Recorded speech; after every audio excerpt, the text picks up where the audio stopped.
சென்னை தாம்பரம் மாநகராட்சிக்கு உட்பட்ட மாடம்பாக்கம் ஏரியில் G2 என்று சொல்லக்கூடிய ஒரு தனியார் கன்ஸ்ட்ரக்ஷன் நிறுவனத்திற்கு அனைத்தையும் மீறி பட்டா வழங்கப்படுகிறது.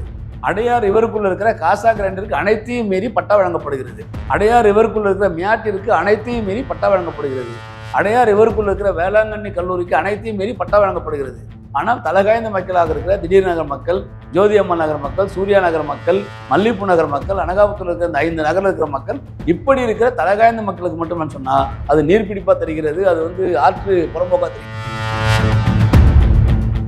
அது முழுக்க முழுக்க ஆற்றுக்குள்ள இருக்கு. அவ்வளோ பெரிய காங்கிரீட் வால், 20 அடி 30 அடி உயரத்துக்கு காங்கிரீட் வால் போட்டு ஆற்றை பிளாக் பண்ணி கட்டுறான். அந்த இடத்துல இந்த அரசாங்கமும் சட்டமும் ஒன்றும் செய்ய மாட்டேக்கு. ஆனால் தலைகாய்ந்த மக்கள் இருந்தால் இந்த அரசாங்கமும் சட்டம்னு சொன்னால் நீங்கள் ஆற்று புறம்போக்கு உங்களை எடுக்கணும். ஒட்டுமொத்த என்னுடைய கனவு இல்லத்தை ஒரு நொடியில் இந்த அரசாங்கம் தகர்த்து விட்டு ஒரு 10 மாடி அடுக்கு குடியிருப்பில் ஒரு 390 சதுரடியை கொடுத்து விட்டு உங்கள் வீட்டிற்கு மாறாக நாங்கள் நல்ல வீட்டை கொடுத்து விட்டோம் என்று இன்றைக்கு பொய்யாக வாக்குறுதி கொடுக்கிறார்கள். மரியாதைக்குரிய மாண்பு நீதிபதி அவர்களுக்கு நீதி என்பது உழைப்பாளி மக்களை பாதுகாப்பதற்கு தான். சென்னை என்பது சென்னை நகரத்தில் வாழக்கூடிய உழைப்பாளி மக்களுக்கானது. சென்னையில் உழைப்பாளி மக்களை கழிச்சிட்டீங்கன்னு சொன்னா சென்னை ஒரு குப்பை தொட்டியா மாறிடும்.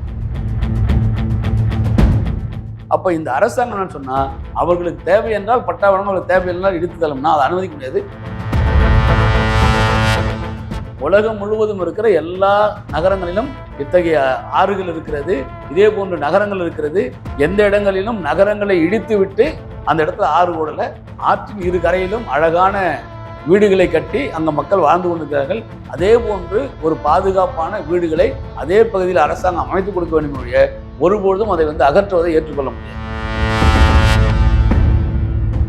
கடந்த 3 நாட்களாக தாம்பரம் மாநகராட்சிக்கு உட்பட்ட அனகாபுத்தூர் பகுதியில் அடையாற்றின் அருகில் இருக்கக்கூடிய தாய் மூகாம்பிகை நகர், டோபிகானா, சாந்தி நகர், எம்ஜிஆர் நகர், காகிதமில்லத் நகர், ஸ்டாலின் நகர் உள்ளிட்ட நகர்களில் ஒரு 750க்கு மேற்பட்ட குடியிருப்புகள் கடந்த 50 ஆண்டுகளுக்கு மேலாக வாழ்ந்து வருகிறார்கள்.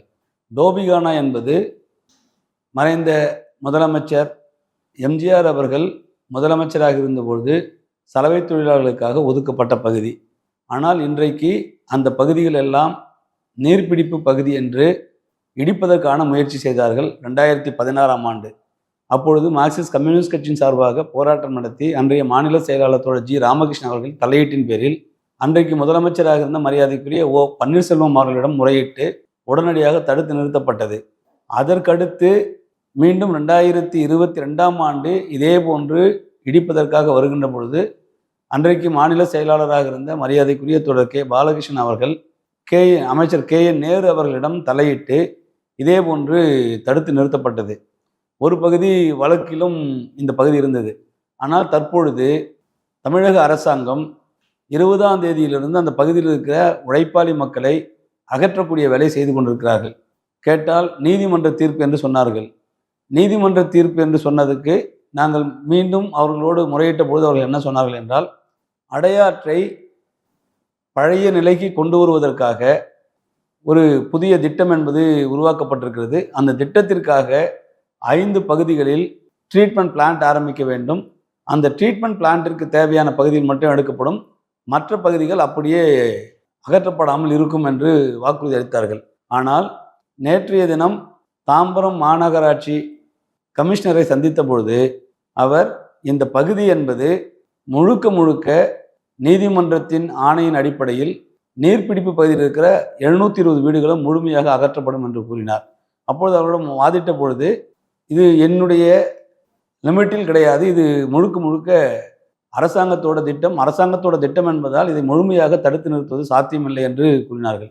ஆனால் நேற்றைய மாலை மரியாதைக்குரிய தமிழகத்தின் தலைமை செயலாளர் சீஃப் செக்ரட்டரி அவர் ஒரு அறிக்கை வெளியிட்டார். அந்த அறிக்கையில் இந்த இடம் என்பது சென்னை ரிவர் டிரான்ஸ்மிஷன் லிமிடெட் அப்படின்னு சொல்லக்கூடிய CRTL அப்படின்னு சொல்லக்கூடிய ஒரு நிறுவனம் தான் இந்த பகுதியை சர்வே எடுத்துக்கிறார்கள். அவர்கள் தான் இன்றைக்கு நான் சொன்னால் இந்த திட்டத்திற்காக நிலத்தை கையகப்படுத்துகிறார்கள். இந்த சர்வே என்பது முழுக்க முழுக்க பொய்யான சர்வேயாக நீதிமன்றத்திற்கு அவர்கள் கொடுத்திருக்கிறார்கள்.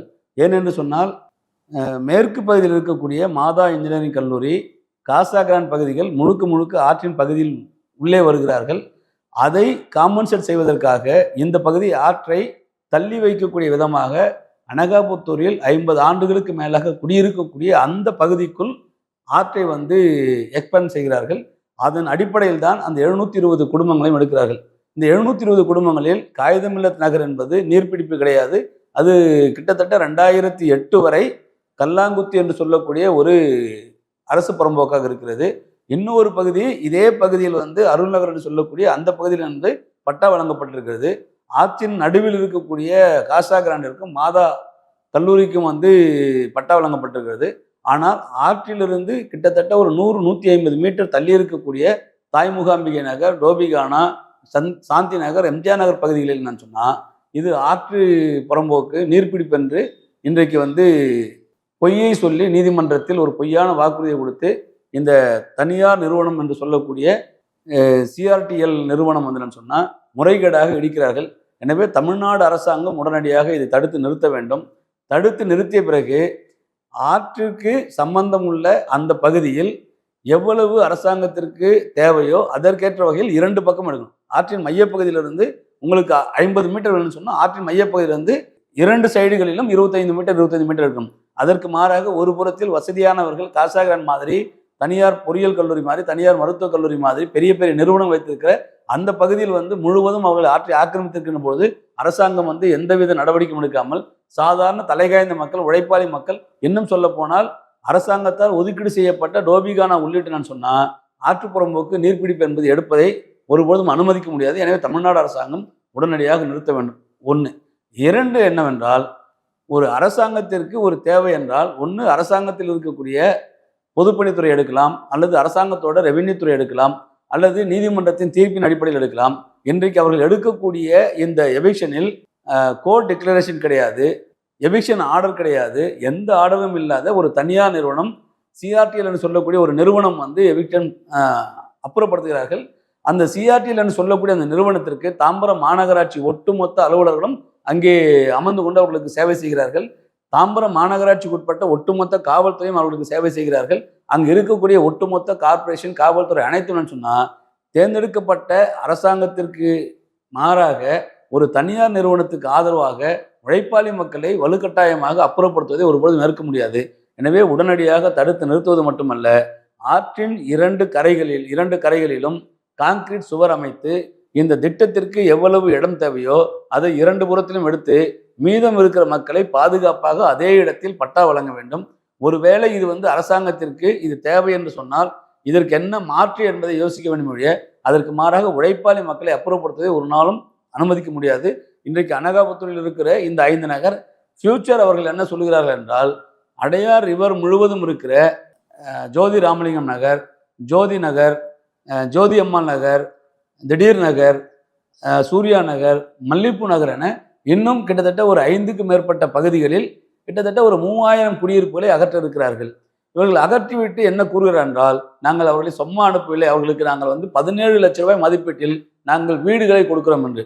மரியாதைக்குரிய தலைமை செயலாளர் உள்ளிட்ட அரசு அதிகாரிகளுக்கு நாங்கள் பணிவோடு கேட்டுக்கொள்வது என்னவென்றால், நாங்கள் ஒரு 50 ஆண்டுகளாக 2 தலைமுறையாக என்னுடைய தாத்தா சம்பாதித்து கட்டிய பகுதி, அதற்கு பிறகு என்னுடைய அப்பா சம்பாதித்து கட்டிய பகுதி, நான் இன்றைக்கு சம்பாதித்து கட்டுவது அப்படின்னு சொல்லி பார்த்தா கிட்டத்தட்ட அந்த சொத்தோட மதிப்பென்னா இன்றைக்கு 1 கோடி 1.5 கோடி ரூபாய் மதிப்பு இருக்கக்கூடிய சொத்து ஒரு 80 லட்சம் ரூபாய் 90 லட்சம் ரூபாய் அளவில் ஒவ்வொருவரும் பக்காவான கான்கிரீட் வீடு கட்டியிருக்கிறார்கள்.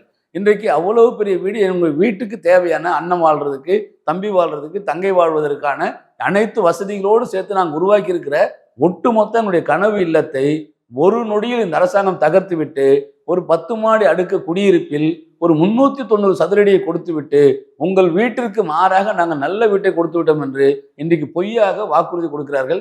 இப்போ எங்களுடைய லேண்டு மதிப்பு இத்தனை கோடி ரூபாய் இருக்குது, இத்தனை லட்சம் ரூபாய் இருக்குன்னு சொன்னால் அதற்கு நிகரான ஒரு மாற்று இடத்தை கொடுப்பது போல கேட்டால் என்ன சொல்லுவாங்கன்னா, சென்னை முழுவதும் பெல்ட் ஏரியா, சென்னை முழுவதும் பெல்ட் ஏரியா அப்படின்னு சொன்னால் சென்னை முழுவதும் பெல்ட் ஏரியாவில் இருக்கக்கூடிய மக்களுக்கு பட்டா கொடுக்க மாட்டீங்க, அந்த மக்களுக்கு வாழ்விட உரிமை கொடுக்க மாட்டீங்க, அந்த மக்களை குப்பை போல அகற்றுவீங்கன்னு சொன்னால் இந்த அரசாங்கம் யாருக்காக இருக்கிறது? வசதி படைத்தவர்கள் எல்லா பகுதியிலும் எந்த பெல்ட் ஏரியா இருந்தாலும் இன்றைக்கும் தாலுகா ஆஃபீஸில் போனால் பட்டா வாங்கிட்டு தாங்க. சென்னை தாம்பரம் மாநகராட்சிக்கு உட்பட்ட மாடம்பாக்கம் ஏரியில் G2 என்று சொல்லக்கூடிய ஒரு தனியார் கன்ஸ்ட்ரக்ஷன் நிறுவனத்திற்கு அனைத்தையும் மீறி பட்டா வழங்கப்படுகிறது. அடையார் ரிவருக்குள்ள இருக்கிற காசா கிரைண்டருக்கு அனைத்தையும் மீறி பட்டா வழங்கப்படுகிறது. அடையார் ரிவருக்குள்ள இருக்கிற மியாட்டிற்கு அனைத்தையும் மீறி பட்டா வழங்கப்படுகிறது.